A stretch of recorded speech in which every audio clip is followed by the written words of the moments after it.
আমাকে বিদায় দেন, আমি আমার কাজে থাকি। এই সরকারকে স্পষ্টভাবে বলতে চাই, ধৈর্যের সীমা ছাড়িয়ে গেছে, ধৈর্যের বাঁধ ভেঙে গেছে। আগামী 24 ঘন্টার মধ্যে শেখ হাসিনাকে ভারত থেকে বাংলাদেশে ফিরিয়ে আনতে হবে। আমাদের মতন পুলিশ আমাদের দরকার নাই। এই ছাত্র জনতা জীবন দিয়ে কিসের পরিবর্তন করলো আর কোন সরকারকে ক্ষমতায় বসালো?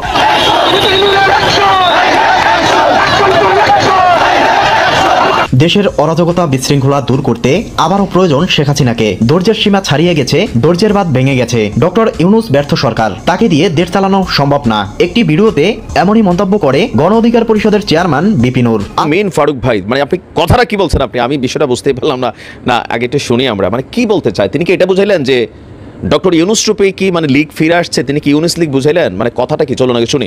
নাটকীয়তা, সরকারের আইন শৃঙ্খলা বাহিনীর যে নীরবতা এবং তাদের যে নানামুখী ষড়যন্ত্রের গন্ধ আমরা বিগত কয়েকদিন ধরে দেখতে পাচ্ছি, তাহলে আজকে আমরা বলতে বাধ্য হচ্ছি যে আওয়ামী লীগের যে কালচার, আওয়ামী লীগের যে সংস্কৃতি ছিল আর বর্তমানে ডক্টর মোহাম্মদ ইউনূসের সরকারের আমাদের এই যে কালচার সংস্কৃতির মধ্যে তফাৎটা কোথায়?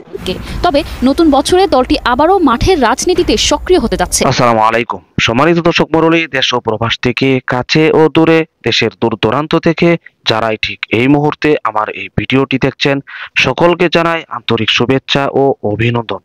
সম্মানিত দর্শক মণ্ডলী, মুহূর্তের একটি গুরুত্বপূর্ণ আপডেট নিয়ে আপনাদের মাঝে উপস্থিত হয়েছি, যে ভিডিওতে থাকবে চাঞ্চল্যকর কিছু তথ্য। প্রিয় দর্শক, এই ভিডিওতে আপনাদেরকে দেখাবো যেখানে ডক্টর ইউনূস ইতিমধ্যে তার পতন ঘণ্টা বেজে গিয়েছে, এমনকি সাবেক প্রধানমন্ত্রী শেখ হাসিনার কিছু সুসংবাদ রয়েছে।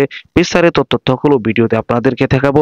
ভিডিওর শুরুতে শিরোনাম দেখেছেন, বিস্তারিত জানতে হলে ভিডিওটি না টেনে শেষ পর্যন্ত দেখতে হবে। তাই আপনাদের কাছে রিকোয়েস্ট করব, ভিডিওটি স্কিপ না করে সম্পূর্ণ ভিডিওটি ধৈর্য সহকারে দেখবেন। ছোট্ট আরেকটি রিকোয়েস্ট করি, আপনি যদি আমাদের এই চ্যানেলটিতে নতুন দর্শক হয়ে থাকেন, অবশ্যই চ্যানেলটিকে সাবস্ক্রাইব করে পাশে থাকা বেল বাটনটি অন করে দিবেন। প্রিয় দর্শক, কথা না বাড়িয়ে ভিডিওতে একটি লাইক দিয়ে দেখতে থাকুন সম্পূর্ণ ভিডিওটি। আমাকে বিদায় দেন, আমি আমার কাজে থাকি। এই সরকারকে স্পষ্টভাবে বলতে চাই, ধৈর্যের সীমা ছাড়িয়ে গেছে, ধৈর্যের বাঁধ ভেঙে গেছে। আগামী 24 ঘন্টার মধ্যে শেখ হাসিনাকে ভারত থেকে বাংলাদেশে ফিরিয়ে আনতে হবে। আমাদের মতন পুলিশ আমাদের দরকার নাই। এই ছাত্র জনতা জীবন দিয়ে কিসের পরিবর্তন করলো আর কোন সরকারকে ক্ষমতায় বসালো?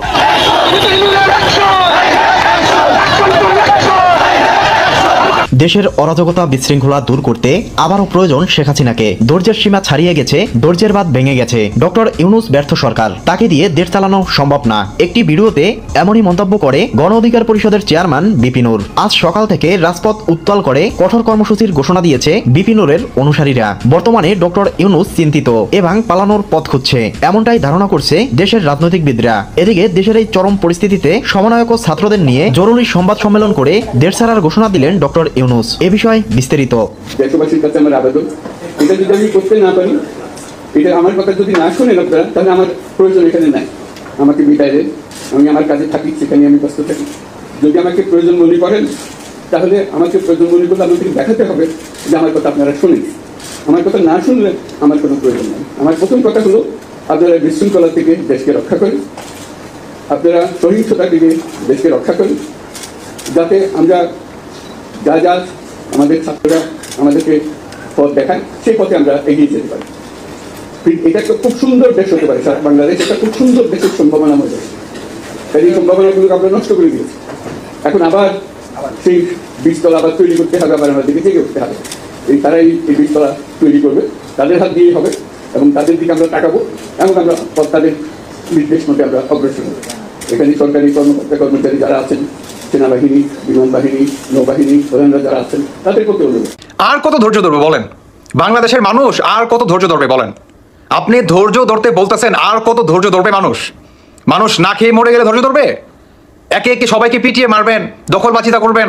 আরে আজকের কথা বলতেছি আমি, আজকে চুয়াডাঙ্গায় একজন ছাত্রলীগের কর্মীকে পিটিয়ে মনে করেন, তাকে মনে করেন বেহাল দশা করে। কেন কেন কি? আর কত ধৈর্য ধরবে মানুষ? ধৈর্য ধরবে আর আপনারা এই ধরনের অরাজকতা সৃষ্টি করবে? ধৈর্য ধরবে যাতে আপনার আরো বা আপনার উপদেষ্টা বা সমন্বয়কারীরা আরো ভালোভাবে লুটপাট করতে পারে, এটার জন্য মানুষ ধৈর্য ধরবে? নাকি মানুষ না খেয়ে মরে যাবে বা রাস্তার সাথে মিশে যাবে, এটার জন্য ধৈর্য ধরবে? কোন সময়ের জন্য মানুষ ধৈর্য ধরবে বলেন? আপনাদের বয়স অন্তর্বর্তীকালে সরকারের 5 মাস হয়ে গেছে। 5 মাসের ভিতরে আপনারা কিঞ্চিত পরিমাণ পরিবর্তন করতে পারছেন? উল্টো বাংলাদেশে আরো কি একটা বেহাল দশা আপনারা সৃষ্টি করছেন একের পর এক। বিপিনুর যে বক্তব্য রাখছেন কিংবা যে ডিসিশন দিছে, একদম উপযুক্ত আপনি পদক্ষেপ নিছে। বিপিনুরের অ্যাকশন ডাইরেক্ট অ্যাকশন, একদম ঠিক আছে, পারফেক্ট। কারণ বুঝে গেছে যে আপনাদেরকে দিয়ে এই অতীত বইরা আর এই বইরা খাটাস দিয়ে কখনো দেশ পরিচালনা করা যায় না, আর যাই হোক না কেন, কারণ বলদ দিয়ে কখনো হাল চাষ হয় না ভাই। বাস্তব কথা, সত্যিই বলতেছি। আজ বাংলাদেশে যে অবস্থা, নানান জায়গায় আজকে চুয়াডাঙ্গার মতো জায়গায় একজন ছাত্রলীগের নেতাকর্মীকে যেভাবে পিটিয়ে মারে, এটা কখনো কি মেনে নেওয়া যায়? তাও কারা মারলো? কেন্দ্রীয় সমন্বয়ক না? আরে কেন্দ্রীয় সমন্বয়ক, কি বলবো ভাই, বলার কোনো ভাষা নাই। আর এরা বলতেছে আপনার ধৈর্য ধারণ করার জন্য। কি ধৈর্য ধারণ করবে? মানুষ কি মরে গেলে ধৈর্য ধারণ করবে? আপনারা কি সেই সময়ের জন্য মানুষকে ধৈর্য ধরতে বলতেছেন? হ্যাঁ, সেই সময়ের জন্য মানুষ কি অপেক্ষা থাকবে? আপনারা না পদত্যাগ করে ফেলুন। বিপিনুর যে বলছে না যে 1 ঘন্টার ভিতরে সমন্বয়ক কিংবা উপদেষ্টাদের পদত্যাগ করতে হবে, একদম পারফেক্ট কথা বলছে। একদম আলটিমেটাম দিছে না, একদম পারফেক্ট আলটিমেটাম দিছে। কারণ আপনারা প্রতিটা জায়গায় ব্যর্থ, আপনারা সংবিধান বাতিল করবেন, তারপরে আপনারা 1971 সালকে আপনারা রিসেট বাটন মারবেন, আর হচ্ছে বঙ্গবন্ধুর খুনিকে আপনারা টক শোতে এনে এবং তাকে কিভাবে বাংলাদেশে ফেরানো যায় আপনারা সেই পদক্ষেপ নিচ্ছেন প্রতিনিয়ত। বাংলার মানুষ কি বুঝতেছে না? আজকে মেজর ডালিম যদি ভালোই হতো, তাহলে তিনি তখন পালিয়ে গেলেন কেন? তিনি পালিয়ে গেলেন? তিনি তো পালানোর কোনো প্রশ্নই থাকতো না। এখন তিনি এত বছর পরে মানে মানুষের সামনে আসলো, বা আপনারা নিয়ে আসলেন, কেন নিয়ে আসলেন? যাতে আগামী নির্বাচনে আওয়ামী লীগ আর বিএনপিকে মানুষের চোখে কাল বানানো যায় বা নিষেধাজ্ঞা করা যায়, এটার জন্যই আপনারা নিয়ে আসছেন। তাহলে এত বছর কেন আনেন নাই? আপনারা আনেন নাই কেন? কারণ আপনারা দেখতেছেন যে আর পারতেছেন না। এখন আওয়ামী লীগ তো ফিরে আসতেছে, বিএনপি তো আওয়ামী লীগকে নির্বাচন চাচ্ছে। ফারুক ভাই, মানে আপনি কথাটা কি বলছেন? আমি বিষয়টা বুঝতেই পারলাম না আগে একটু শুনি আমরা, মানে কি বলতে চাই? তিনি কি এটা বুঝাইলেন যে ডক্টর ইউনূস রূপে কি মানে লীগ ফিরে আসছে, তিনি কি ইউনূস লীগ বুঝাইলেন? মানে কথাটা কি, চলুন আগে শুনি। নাটকীয়তা, সরকারের আইন শৃঙ্খলা বাহিনীর যে নীরবতা এবং তাদের যে নানামুখী ষড়যন্ত্রের গন্ধ আমরা বিগত কয়েকদিন ধরে দেখতে পাচ্ছি, তাহলে আজকে আমরা বলতে বাধ্য হচ্ছি যে আওয়ামী লীগের যে কালচার, আওয়ামী লীগের যে সংস্কৃতি ছিল, আর বর্তমানে ডক্টর মোহাম্মদ ইউনূসের সরকারের আমাদের এই যে কালচার সংস্কৃতির মধ্যে তফাৎটা কোথায়? আজকে আমরা ধিক্কার জানাই যে কিভাবে এই খুনিরা 6 ঘন্টার মধ্যে জামিন পায়। 2 জন আক্রমণকারীকে পুলিশ গ্রেফতার করেছিল। আমরা দেখেছি এই খুনিরা কারাগার থেকে যায় নাই, মানে ওই আদালত থেকে বের হয়ে তাদের গলায় ফুলের মালা আর ওই দুধ দিয়ে তাদেরকে গোসল করানো হয়েছে। মানে এই বিপ্লব পরবর্তী বাংলাদেশে এর চাইতে জঘন্য লজ্জার ঘটনা আছে বলে আমার মনে হয় না। দর্শক, গণ অধিকার পরিষদের ইতিহাসে এইরকম ব্যাধরক পিটুনি ভাই মানুষ একটা কুত্তারও এমনি মানে না। যেমনে ফারুক বাইরে ছুরি দিয়া খোঁচাইয়া মারছে, শরীর স্বাস্থ্য ভালো মাশাল্লাহ, তো মানে যারা মারছে তারা মারার জন্য পর্যাপ্ত স্পেস পাইছে, তো সেই লেভেলে মারছে। এমনকি আমরা এটার তীব্র নিন্দা জানাই। এখন তিনি এতদিন বলতেন যে শেখ হাসিনার পুলিশ, শেখ হাসিনার ছাত্রলীগ, শেখ হাসিনার এটা, শেখ হাসিনার সেইটা। এখন তো ভাই শেখ হাসিনা নাই, এখন কে আছে? ডক্টর মোহাম্মদ ইউনূস আছে। তিনি আশ্চর্য হয়েছেন যে এই ইউনূস সরকারের পুলিশ কিভাবে ফাংশন করছে, কিভাবে ওনাকে যারা মারলো তারা 6 ঘন্টার মধ্যে জামিন পেয়ে গেল। আমার কাছে একটা প্রশ্নবোধক চিহ্ন যে ফারুকের উপর যে হামলা হয়েছে, যেভাবে রক্তাক্ত হয়েছে, এগুলো কিন্তু ফুটেজ কানেক্টেড।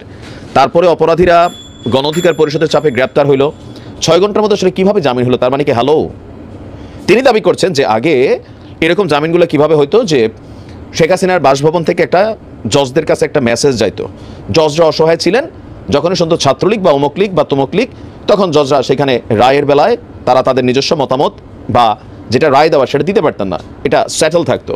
তো আজকে তিনি একইভাবে বলছেন যে আজকেও কি আপনার ইউনূসের বাসভবন থেকে এরকম চিঠি গেল যে জজ সাহেব তাদেরকে 6 ঘন্টার মধ্যে কারাগারে যাওয়ার আগেই হাইকোর্ট থেকে এই আসামিরা জামিন পেয়ে গেল। আমরা কিন্তু এই জায়গাটাতে একটা প্রশ্নবোধক চিহ্ন রাখতে চাই, যদি এই হয় তাহলে এই দেশে বিচার ব্যবস্থা কবে ঠিক হবে? প্রিয় দর্শক, আশা করি সম্পূর্ণ ভিডিওটি দেখলেন। ভিডিও দেখে অবশ্যই বুঝতে পেরেছেন চলমান পরিস্থিতিতে, যেখানে রাজনৈতিক পরিস্থিতি বিএনপি উঠে পড়ে লেগেছে নির্বাচন দ্রুত দেওয়ার জন্য। শুধু বিএনপি নেই, অন্যান্য দলগুলো এক দল আরেক দলের সাথে মিশছে না, এমন একটি পরিস্থিতি চলছে বাংলাদেশে।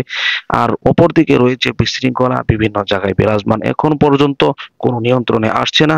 অবশেষে কিন্তু ডক্টর ইউনূস নির্বাচনের তারিখ ঘোষণা দিয়েছে, যে সঠিক তারিখ ঘোষণা না দিলেও অচিরেই নির্বাচন হবে, এই বিষয়টি বলেছে। প্রিয় দর্শক, বর্তমান বাংলাদেশের পরিস্থিতি এমনকি আগামী নির্বাচনকে কেন্দ্র করে আপনার স্থান থেকে আপনার ব্যক্তিগত কোনো মতামত থাকলে আপনার মূল্যবান মতামতগুলো অবশ্যই কমেন্টে জানিয়ে দিবেন, এমনকি এই ভিডিওটি শেয়ার করে সকলের মাঝে ছড়িয়ে দিবেন। প্রিয় দর্শক, আজকের মতো এখানে শেষ করছি। ভালো থাকুন, সুস্থ থাকুন, আবারও দেখা হচ্ছে পরবর্তী ভিডিওতে।